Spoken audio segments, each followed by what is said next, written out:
So the first thing that we're going to do is wet on dry.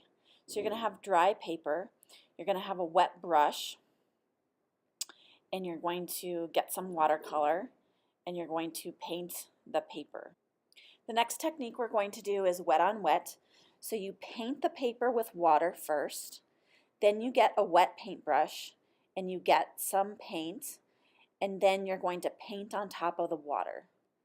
And one of the things you can do that's really cool is you can get another color after you lay down your first color and paint on top of that color with another color.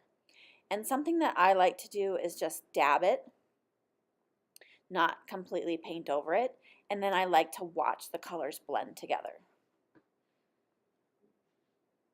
The next technique that we're going to do is a sponge technique. So in this technique, with the sponge technique, what you're going to do is you're going to take a wet sponge and then you're going to dab it on your paper to create a sponge technique. And again, I like to do this with two different colors as well. One of the other things that you can do is wet on wet with rubbing alcohol. So what you do is you paint your paper with water, go over it with a color, and then you spray the rubbing alcohol on top of the wet paint, and it creates a resist technique. And as you can see, I kind of got it on the rest of my paper. It's going to resist in that area. So that's something that you could do too, is you could put the rubbing alcohol down first. But what I'm doing now is a wash. So what I'm doing is I'm going to take a brush with wet on dry, and then I'm going to paint over it and spread the watercolor nice and evenly. And I didn't want it to resist right there where I had the rubbing alcohol. So I'm painting over it and you can kind of see it's disappearing, but you could also make it a resist. The next technique that I'm going to do is wet on wet with salt. So I paint my paper with water, then I put salt on. So I put a little bit of salt on. And then I paint over it with another color. So I'm going to dab it with another color, and it creates a really interesting texture where the salt is. And you can go back in and you can also put another color on top. And where the two colors meet, what you'll see is a little bit of resistance and a little bit of texture.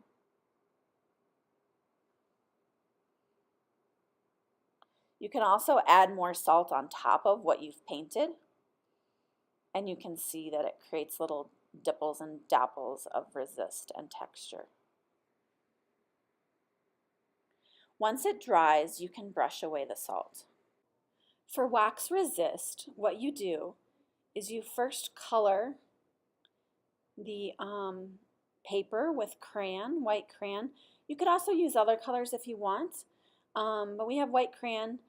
And then what you do is you're going to brush on a wash. So if you remember that, what that is it's your paintbrush dipped in water on dry, and you're just going to wash over your resist of your crayon, and it's going to resist in the areas that you colored with the crayon. What I'm going to do now is experiment with two different techniques.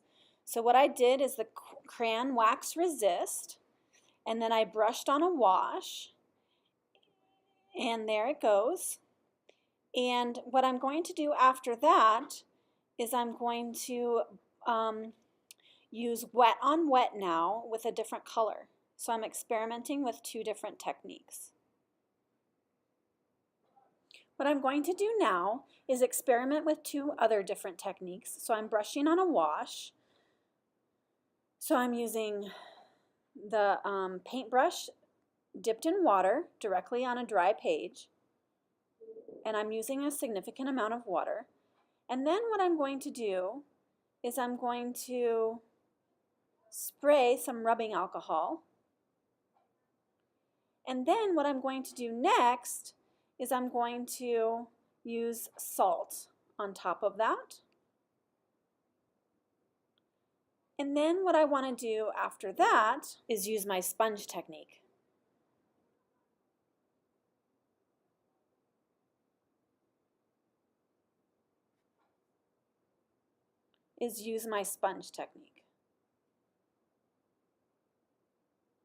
So that's actually 3 different techniques, but you're welcome to experiment with just 2.